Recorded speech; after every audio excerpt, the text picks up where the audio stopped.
믿음으로 아브라함은 이라는 제목의 말씀으로 하나님 말씀 선포하도록 하겠습니다. 지난주에 우리가 믿음으로 아브라함은 이라는 말씀을 들었습니다. 믿음으로 아브라함은 어떤 일을 했습니까? 아브라함이라고 하는 사람은 부르심에 대한 믿음을 가졌다, 이런 말씀을 드렸습니다. 히브리서 11장을 통해서 우리가 말씀을 나눴는데요, 아브라함은 하나님께서 자기를 불렀다고 하는 이 부르심에 대한 믿음을 강하게 가졌습니다. 그렇기 때문에 갈대아 우르에서 하란으로, 또 하란에서 자기 아버지 데라가 죽었음에도 불구하고 가나안 땅을 향해서 나아갈 수가 있었습니다. 하나님께서 나를 부르셨다, 이 믿음을 가지는 거, 이게 아브라함이 가지는 모습이었고요.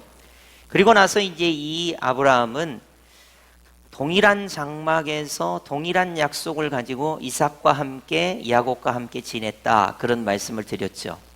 믿음이 어디서 발현되느냐? 우리는 믿음을 사람들이 보일 때 믿음을 보이려고 하는데, 큰 일을 할 때 믿음을 가지려고 하는데, 그러지 말고 가정에서 우리의 믿음이 나타나도록 해보자. 아브라함과 이삭과 야곱은 동일한 약속을 가지고 하나님이 주실 도성을 향해서 자기들이 동일한 약속을 가지고 동일한 장막에서 함께 신앙생활을 했습니다. 따라서 우리도 가정에서 우리의 믿음이 나타나도록 하는 그 실제적인 믿음의 모습이 있어야 하겠다라는 내용을 나눴고요. 그리고 세 번째로는 우리가 시험을 받을 때에 아브라함은 믿음으로 생각했다. 하나님께서 죽은 자를 살리시는 하나님이시라고 생각하고 믿음의 생각을 바탕으로 믿음의 행동을 했다, 이런 말씀을 우리가 지난주에 나눴습니다. 그러면 이제 이번 주에는, 오늘은 우리가 정말로 믿음으로 생각하고 믿음으로 행동했는가를 창세기 22장 말씀을 통해서 확인을 해보도록 하겠습니다. 자, 믿음의 생각, 믿음의 행동, 이런 개념을 가지고 오늘 본문 말씀을 보시면 되겠습니다. 창세기 22장 5절 제가 봉독해 드리겠습니다. 이에 아브라함이 종들에게 이르되 너희는 나귀와 함께 여기서 기다리라. 내가 아이와 함께 저기 가서 예배하고 우리가 너희에게로 돌아오리라 하고. 아멘. 드디어 아브라함은 이제 아들 이삭과 함께, 종들과 함께 이삭을 번제 드리러 모리아산에 도착하게 됩니다. 자, 여러분 상식적으로 생각해 보세요. 이삭을 번제단에 올려놓고 각을 떠서 번제로 불로 태워 죽이면, 여러분이 22장 5절에 보면 아이와 함께 저기 가서 예배하고 우리가 너희에게로 돌아오리라는 말이 안 되는 말입니다. 왜냐하면 이삭은 번제로 죽어야 하고 자기만 돌아와야 합니다. 그런데 아브라함은 뭐라고 말합니까? 우리가 너희에게로 돌아오리라, 이렇게 말을 하고 있어요. 그러니까 아브라함은 믿음의 생각을 한다는 것이, 내가 이 자식을 번제로 죽여도 우리 하나님은 죽은 자를 살리시는 하나님이시기 때문에 이 아들이 번제로 죽을지라도 하나님께서 이 아들을 살리실 것이기 때문에 우리가 너희에게로 돌아오리라 라고 생각하고 말했다는 것입니다. 여러분, 제가 지난주에 믿음의 생각을 가지고 믿음의 생각을 말하여 그 믿음의 생각이 믿음의 행동으로 나타나게 하자, 이게 아브라함의 믿음의 모습이라고 말씀을 드렸어요. 그러니까 아브라함은 히브리서의 기자가 생각할 때, 야, 이거 보니까 예배를 드리고 나서 우리가 너희에게로 돌아오리라 라고 말하는 것으로 봐서는, 아브라함은 히브리서의 기자가 생각할 때 죽은 자를 살리시는 하나님이라고 아브라함은 믿었구나, 그래서 이렇게 생각하고 이렇게 말했구나, 이렇게 연결이 되는 것입니다. 여러분, 우리가 믿음이라는 것을 너무 추상적으로 생각하시지 마시고요, 믿음이 표현되는 것이 내가 말하는 것이고 내가 생각하는 것이 믿음으로 표현되는 것이 신앙생활이다, 이렇게 우리가 적용하셔야 됩니다. 그러니까 내가 말하는 것을 보면 내가 믿음으로 말을 하고 있는가? 내가 생각하는 것을 보면 내가 믿음으로 생각하고 있는가? 이것을 우리가 늘 점검할 필요가 있는 것이죠. 그래서 아브라함은 예배한 후에 번제를 드린 후에 우리가 너희에게로 돌아오리라 라고 말하고 있습니다. 이게 우리에게 상당히 큰 도전을 주고 있어요. 우리는 일상생활을 할 때 생각을 하거나 말을 하거나 내가 하고 싶은 대로 합니다. 그리고 나서 실수했다는 것을 종종 깨닫게 되죠. 그러지 마시고 이것이 내가 말을 할 때나 생각을 할 때 과연 믿음의 말이요 믿음의 생각인가를 늘 점검할 필요가 있습니다. 아브라함도 알고 있어요. 이삭을 번제 제물로 드리면 자기 혼자 돌아와야 한다는 것을 알고 있습니다. 자, 내가 번제를 드리고 나 혼자 돌아오겠다는 것은 사실입니다. 그러나 번제를 드린 후에 우리가 너희에게로 돌아오리라는 것은 믿음으로 말을 한 것입니다. 그래서 우리가 말은 머리에서 거쳐서 입으로 막 하지만 머리에서 거쳐서 입으로 막 하기 전에 믿음이라고 하는 필터를 걸쳐서 생각하고 말을 하면 어떨까? 이런 생각을 합니다. 여러분이 이제 정수기를 주로 많이 쓰시죠? 아무리 물이 좋아도 여러분이 뭐 강원도 산골에 있는 산속에서 나오는 물처럼 깨끗하다고 생각하지 않기 때문에 수돗물도 여러분이 댁에서나 정수기를 쓰실 거예요. 그럼 정수기를 쓸 때 정수기를 믿는 구석이 뭡니까? 그 안에 필터가 있죠. 필터가 있어서 이게 모든 불순물을 다 걸러주니까 이 걸러주는 것 때문에 내가 안심하고 먹을 수 있는 거 아니에요? 저희 교회도 한 달에 한 번씩 1층, 2층, 3층, 4층 정수기 필터 전부 다 이렇게 보거든요. 뭐 1층에는 정수기가 2대, 그렇죠. 2층에는 1대, 3층에 1대, 4층에 1대 이렇게 있거든요. 그러면 이 필터를 가는데도 시간이 걸리지만 만약에 한 달에 한 번씩 이 필터 안 갈면 저는 걱정이 될 것 같아요. 우리 성도님들이 이 물을 다 드시는데 필터가 안 되는 물을 드시면 건강에 나빠지면 어떡해요? 그러니까 이제 이걸 한 달에 한 번씩 꼬박꼬박 점검을 하는 거죠. 그래서 물을 마시듯이 여러분이 이 생각을 하기 전에 말을 하기 전에 믿음이라고 하는 필터를 통해서 내가 생각하고 말해보는 것을 가지면 어떨까? 여러분이 가정에서 말을 할 때요 그냥 막 하시죠. 습관대로 하시잖아요. 아브라함은 믿음이라는 필터를 가지고 말을 하고 생각을 했습니다. 하나님은 죽은 자를 살리시는 하나님이시기 때문에 이 믿음을 가지고 생각해 보니까 내가 번제로 이삭을 죽였다 하더라도 하나님께서 이삭을 살려주실 것이기 때문에 우리가 너희에게로 돌아오리라 라고 말한 것입니다. 그리고는 이제 나무와 불과 칼을 가지고 번제를 드리러 산으로 올라가고 있습니다. 6절과 7절인데요. 제가 봉독해 드리겠습니다. 아브라함이 이에 번제나무를 가져다가 그의 아들 이삭에게 지우고 자기는 불과 칼을 손에 들고 두 사람이 동행하더니 이삭이 그 아버지 아브라함에게 말하여 이르되 내 아버지여 하니 그가 이르되 내 아들아 내가 여기 있노라. 이삭이 이르되 불과 나무는 있거니와 번제할 어린 양은 어디 있나이까. 아멘. 아브라함과 이삭은 하나님께 예배하는 것이 익숙한 사람들이었습니다. 그래서 예배할 때 뭐가 필요한지를 알았어요. 제가 뭐 자주 사용하는 표현은 아닌데요. 교회 처음 오신 분들을 소개할 때 보통 제가 생각하는 예화가 하나 있습니다. 여러분처럼 기독교인이 아니고 불교에 깊이 귀했다가 이제 마음의 변화가 생겨서 교회에 처음 오신 분이 있었습니다. 듣고 잊어버리세요. 중요한 예화는 아니니까.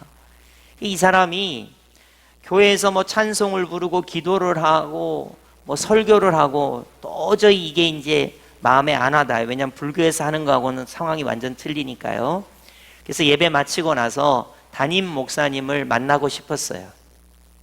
근데 뭐 담임 목사님이라는 말을 모르니까 안내하는 분에게 주지 목사님을 만나려면 어떻게 해야 합니까? 이렇게 말했다는 거예요. 여러분 이해가 되시죠? 불교는 주지 스님 뭐 이런 말을 쓰니까 목사님이라는 말을 아니까 담임 목사님이란 말은 모르잖아요. 거기다가 주지라는 말을 붙이면 되겠지. 주지 목사님을 만나려면 어떻게 해야 합니까? 이렇게 되는 거죠. 왜냐하면 처음 예배당에 오시는 분들은 예배의 순서도 모르지만은 용어도 잘 몰라요. 여러분이 처음 오신 분들이 그렇게 이해해 주시면 좋겠어요. 교회에 대해서 잘 모르고 예배에 대해서 잘 모른다. 근데 아브라함과 이삭은 예배에 대해서 잘 알고 있었어요. 번제를 하려면 필요한 게 있습니다. 자, 불로 태워야 되니까 나무가 있어야 되겠죠. 그 나무를 태워야 하니까 불이 있어야 되겠죠. 그럼 그 나무로 불을 태우는 어린 양이 있어야 해요.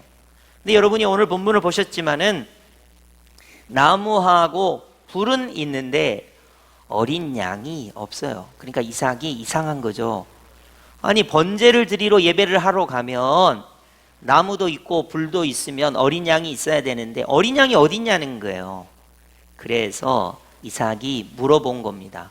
아버지, 번제 예배를 드리러 가는데 불도 있고 나무도 있는데 양은 어디 있습니까? 이렇게 물은 거예요. 자, 그러면 대답을 어떻게 하는지 한번 볼까요? 22장 8절 우리 다 함께 합독하겠습니다. 시작. 아브라함이 이르되 내 아들아 번제할 어린 양은 하나님이 자기를 위하여 친히 준비하시리라 하고 두 사람이 함께 나아가서 아멘. 원래는 어떻게 이야기해야 합니까? 이삭 너가 번제 될 거야 이렇게 말해야 맞습니다. 자, 그런데 어떻게 이야기를 하냐면 하나님께서 자기를 위하여 친히 준비하시리라 라고 말씀했습니다. 자, 여러분 이삭이 번제되든 하나님께서 이삭 대신 어린 양을 주시던 하나님께서 친히 준비하시리라는 말은 틀린 말이 아니에요. 자, 하나님께서 이삭을 번제로 바치라고 했어요. 근데 이삭 대신에 어린 양을 번제가 되게 하실 거예요. 그러니까 하나님께서 친히 준비하시리라는 말은 틀린 말은 아닙니다. 근데 여기서 여러분이 왜 아브라함이 믿음으로 이 말을 했는가를 여러분이 깊이 숙고하셔야 돼요. 생각해 보셔야 돼요. 만약에 아브라함이 이렇게 말했다면 어떨까요? 이삭아, 너가 번제 제물이야. 그래서 나는 마음의 상처를 받았어. 하나님께 실망했어. 나는 지금 어쩔 수 없이 너를 번제 제물로 드리려고 하는 거야. 이렇게 말하는 것이 낫겠어요? 하나님께서 제물을 준비하실 거야. 이렇게 말씀하는 게 여러분 믿음의 모습이겠어요? 아브라함이 적어도 이 순간에 믿음이라고 하는 필터를 통해서 하나님께서 준비하실 거야. 이상 너가 번제 제물이 되든 아니면 여러분이 이미 결론을 알고 계세요. 하나님께서 이삭 대신 어린 양을 번제 제물로 준비해 주시든 이거는 하나님께서 친히 준비하실 거야 라고 말하는 아브라함을 볼 수가 있습니다. 여러분 히브리서 11장에 우리가 지난주 보았어요. 아브라함은 시험을 당할 때에 믿음으로 말했다. 이 말이 우리가 세 번째 도전을 받은 말씀이었어요. 여러분 믿음으로 말한다는 것을 우리가 지금 살펴보고 있는데요. 자, 우리가 예배한 후에 너희에게로 돌아오리라 라는 것도 믿음의 말이었고요. 하나님께서 친히 그 제물을 준비하시리라 라는 것도 믿음의 말이었어요. 그러니까 이 아브라함은 정말로 자기가 말하고 생각하는 바가 믿음에 의하여 말하고 생각하는 것을 우리가 볼 수가 있는 것입니다. 히브리서 11장 17절 아브라함은 시험을 받을 때에 믿음으로 이삭을 드렸으니 히브리서 11장 19절 지난주에 우리가 본 말씀 하나님이 능히 이삭을 죽은 자 가운데서 다시 살리실 줄로 생각한지라 라고 우리가 지난주에 말씀을 보았습니다. 그러니까 믿음의 생각으로 믿음으로 말하고 믿음으로 행동하는 아브라함을 볼 수가 있죠.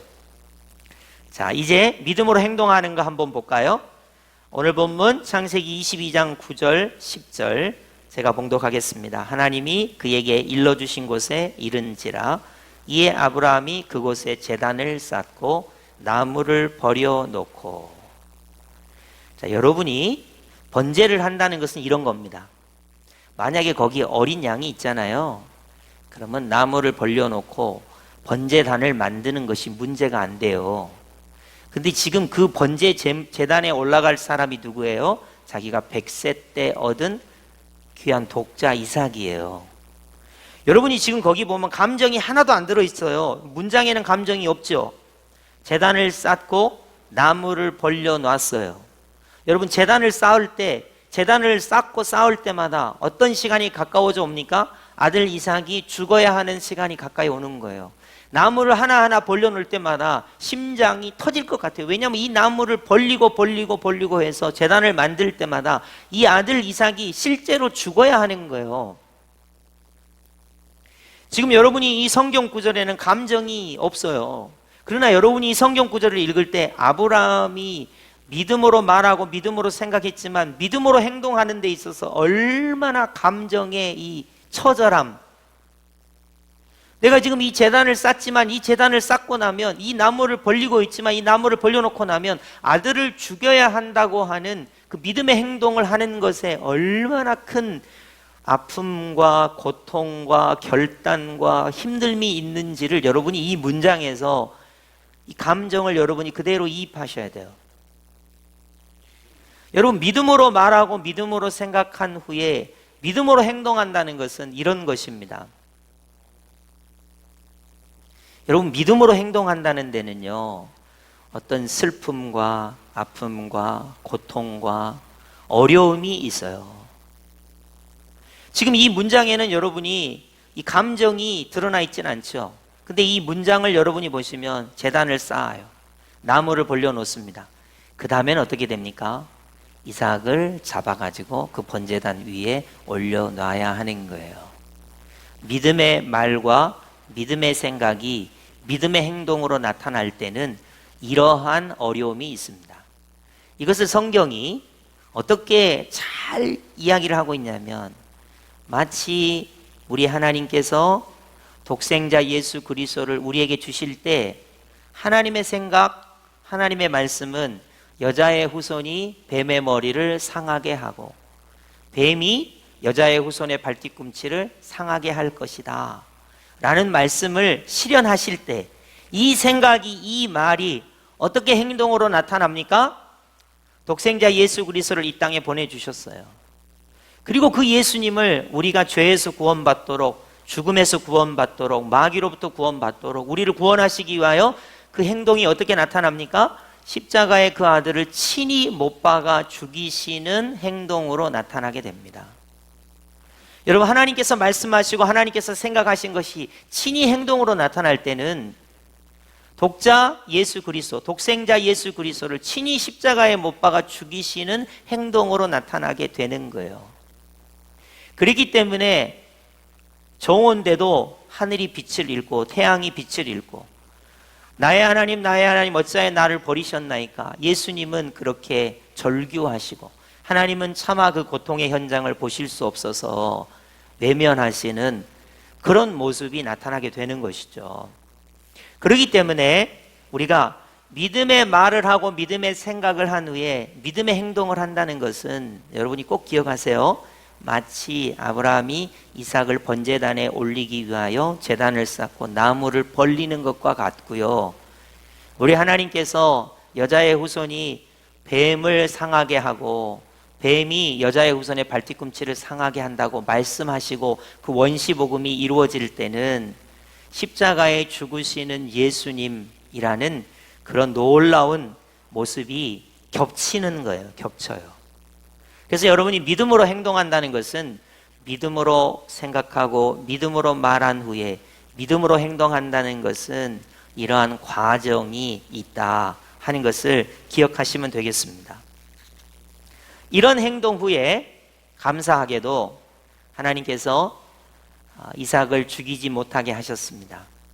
만약에 여러분, 하나님께서는 자기의 독생자를 십자가에 죽이시는 행동을 했지만 만약에 우리 하나님께서 이삭이 정말로 번제 제물이 돼서 죽고 그를 살리셨다 하더라도 우리가 생각할 때는 여기서 우리 하나님은 인신 제사를 받으시는 분이 아니시기 때문에 굳이 이삭이 번제 제물이 될 필요가 없습니다. 그러나 하나님께서는 굳이 자기 독생자 예수 그리스도를 십자가의 제물이 되게 하셨습니다. 그러므로 여러분, 아브라함이 하나님을 경외하는 것이 커 보입니까? 우리 하나님께서 죄인인 우리를 사랑하시는 것이 더 커 보입니까?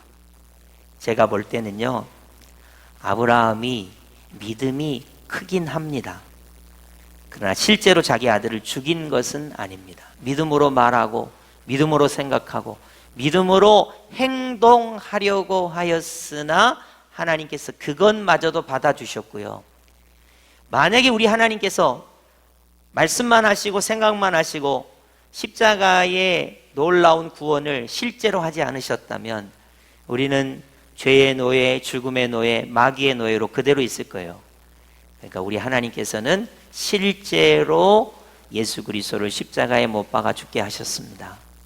그러므로 우리가 믿음으로 행한다고 하지만 우리 하나님께서는 우리의 믿음의 말, 믿음의 생각, 믿음으로 행동하는 것을 받아주시고 그렇게 하지 않으셨어도 우리의 믿음을 받아주시는 하나님이시라는 것을 우리가 알 수 있고, 그러나 우리 하나님은 실제로 말씀하시고 생각하신 것을 역사 가운데, 십자가 가운데, 부활 가운데 이루신 우리 하나님이시므로 우리는 그 하나님의 사랑을 의심할 수 없고 그 하나님의 구원의 역사가 믿음으로 우리에게 나타나도록 언제나 믿음으로 생각하고 믿음으로 말하고 믿음으로 행동하는 것을 우리가 생활화해야 하겠습니다.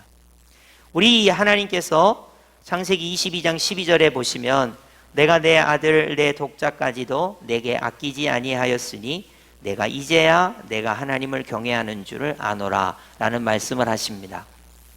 여러분, 전능하신 하나님께서 아브라함이 믿음으로 생각하고 믿음으로 말하고 믿음으로 행동하실 것을 모를 리가 없지만 결국 믿음으로 말하고 믿음으로 생각하고 믿음으로 행동하는 것을 통해서 하나님께서 뭐라고 말씀하십니까? 믿음으로 말하고 믿음으로 생각하고 믿음으로 행동하는 것을 통해서 내가 하나님을 경외하는 것을 하나님께서 아신다라고 말씀하세요. 여러분, 이런 예는 적절치 않습니다. 자, 제가 부모잖아요. 제게 자식이 있잖아요. 이 자식이 부모님을 사랑하는 줄 어떻게 알까요? 이 자식이 저한테 아무것도 안 해도 저는 이 자식이 저를 사랑한다는 걸 알아요. 그냥 압니다. 그런데 어떨 때 더 강하게 아냐면, 아니 이 자식이 용돈을 조금밖에 안 줬는데 어느 날 뭔가 이렇게 선물을 준단 말이에요. 물론 그런 적은 거의 없습니다만은 그렇게 가정을 해보겠습니다. 아니 얘가 그 조그만 용돈을 모아가지고 아빠, 엄마 이거 선물이에요 이렇게 주면, 아니 그렇게 안 해도 자녀가 나를 사랑하는 줄 알지만 그렇게 함으로써 부모님이 아이고 이 자식이 나를 그래도 이렇게 사랑하는구나 그렇게 생각하는 거예요. 물론 우리 하나님은 전능하시고 사랑이 충만하신 분이라 그렇게 하든 안 하든 우리 하나님은 다 아시고 또 그것을 이미 우리에게 사랑이라는 것을 보여주신 분이시기 때문에 이 예가 적절하지는 않습니다. 그러나 우리 같은 부족한 인간의 입장에서 보면 하나님께서 너 독자 이삭을 하나님께 드리는 것을 보니까 그제야 내가 하나님을 경외하는 줄을 하나님께서 아시겠다고 인간의 입장에서 설명을 하시는 거예요. 그러니까 우리가 믿음으로 생각하는 것, 믿음으로 말하는 것, 그리고 믿음으로 하지 않았지만 믿음으로 하려고 하는 것, 이것을 통해서 우리 하나님께서 우리에게 말씀하시는 것은 내가 하나님을 사랑하는구나, 하나님을 경외하는구나 라는 것을 우리 하나님께서 말씀하신다는 것입니다. 그래서 여러분, 우리가 동기가 분명해야 합니다. 내가 이렇게 믿음으로 생각하고 믿음으로 말하고 믿음으로 행동하는 것은 내가 하나님을 사랑하기 때문이다. 하나님을 경외하기 때문이다. 이런 여러분의 동기가 있으셨으면 좋겠어요. 여러분, 우리가 내가 마음대로 생각할 수 있습니다. 마음대로 말할 수 있습니다. 마음대로 행동할 수 있습니다. 그러나 믿음으로 말하고 믿음으로 생각하고 믿음으로 행동하려고 하는 것은 내가 십자가에서 나를 사랑하시는 하나님의 그 사랑, 그 하나님의 그 놀라운 구원의 은혜를 하나님을 경외하기 때문입니다. 하나님을 사랑하기 때문이에요. 여러분, 그래서 우리가 말할 때 내가 하나님을 사랑하는가, 하나님을 경외하는가, 그래서 내가 말하는 것이 믿음에 속한 말인가, 믿음으로 생각하는 것인가, 믿음으로 행동하는 것인가 라는 것을 늘 우리가 점검을 해야 할 것입니다. 그리고 이제 결론적으로 어떤 일이 일어나게 됩니까? 13절, 창세기 22장 13절, 아브라함이 가서 그 순양을 가져다가 아들을 대신하여 번제로 드렸더라. 우리 하나님 이런 하나님이세요. 이삭이 죽지 아니하고 어린 양이 대신 죽었습니다. 그리고 그것의 의미를 뭐라고 말했습니까? 여호와 이레라. 14절 보시면 하나님이 여호와 이레라 하셨으므로 여호와의 산에서 준비되리라. 하나님께서 친히 준비하셨습니다. 이게 여호와 이레에 관한 말씀입니다. 자, 이삭을 드리려다가 하나님이 준비한 어린 양이 대신 죽었습니다. 자, 우리가 로마서 성경 공부할 때 아담이 우리를 대표한다 그랬어요. 그리고 아담과 우리는 연합되어 있다 그랬어요. 아담이 지은 죄가 우리에게 전가된다고 했어요. 마찬가지로 두 번째 아담이신 우리 예수님께서 우리를 대표하신다 그랬어요. 그리고 그 예수님과 우리는 연합되어 있다 그랬어요. 예수님이 이루신 구원이 우리에게 전가된다고 그랬습니다. 그러기 위해서 첫 번째 아담의 모든 죄가 우리에게 다 있잖아요. 이 죄에서 구원을 받으려면 내가 죽어야 되는데 나 대신 예수님께서 죽으신 거예요. 십자가 죽으심을 통해서 내 죄 문제를 해결해 주셨어요. 예수님이 나 대신 부활해 주셨습니다. 그 부활에 연합되어 있는 거예요. 그 부활의 능력이 내게 전가가 되는 겁니다. 그래서 나도 부활에 동참하게 됩니다. 사단 마귀의 종로라도 우리 예수님께서 구원해 주셔서 하나님의 자녀가 되게 해 주신 것입니다. 그것이 바로 여호와 이레입니다. 우리 하나님께서 준비해 주셨습니다. 누구를 준비해 주셨습니까? 내가 죽어야 되는데 나 대신 하나님의 어린 양이신 예수님께서 내 대신 죽으신 것입니다. 십자가 구원을 이루어 주신 것입니다. 그것이 여호와 이레의 실체가 되겠습니다. 그래서 믿음으로 생각하고 믿음으로 말하고 믿음으로 행동했던 이 아브라함이 이삭을 모리아산에서 드리려고 했던 이 사건을 통해서 우리는 구속사적인 의미를 깨닫게 되는 거예요. 하나님께서 독생자 예수 그리스도를 친히 우리를 위하여 준비하셨구나 라는 것을 미리 창세기에서 보게 되는 것입니다. 여러분에게 권면하고 싶습니다. 왜 나는 아브라함처럼 믿음으로 생각하고 믿음으로 말하고 믿음으로 행동해야 하는가? 그것은 저와 여러분을 우리 하나님은 그처럼 사랑하셨습니다. 독생자 예수님을 준비해서 십자가에 죽이시기까지 사랑하셨기 때문에 저와 여러분이 여호와 하나님을 경외한다면, 그 하나님의 놀라운 사랑을 조금이라도 맛보아 안다면 우리의 삶에서 믿음으로 생각해야 합니다. 믿음으로 말해야 합니다. 믿음으로 행동해야 합니다. 그래서 성경 전체에 가장 중요한 것이 오직 의인은 믿음으로 말미암아 살리라 함과 같으니라를 우리는 적용하며 살아야 합니다. 여러분이 자신을 한번 돌이켜 보십시오. 내가 말하는 것이 정말 믿음의 말을 하고 있는가? 내가 생각하는 것이 정말 믿음으로 생각하고 있는가? 그리고 내가 행동하는 것이 정말로 믿음으로 행동하려고 하는가 하는 것을 깊이 생각해 보시고, 우리는 그렇게 못하지만 우리 하나님은 여호와 이레의 하나님이십니다. 친히 자기 아들 예수 그리스도를 준비하셔서 우리를 위하여 하나님의 사랑을 아낌없이 부어주시고 너의 후손으로 말미암아 모든 사람이 복을 받으리라, 이 말씀이 우리에게 임하게 되었습니다. 예수님으로 말미암아 우리가 하나님의 자녀가 되는 하나님의 복을, 구원을 누리게 된 것입니다. 이런 놀라운 아브라함이 믿음으로 행한 것 같은 우리의 믿음의 역사가 있기를 예수님의 이름으로 축복합니다. 아멘.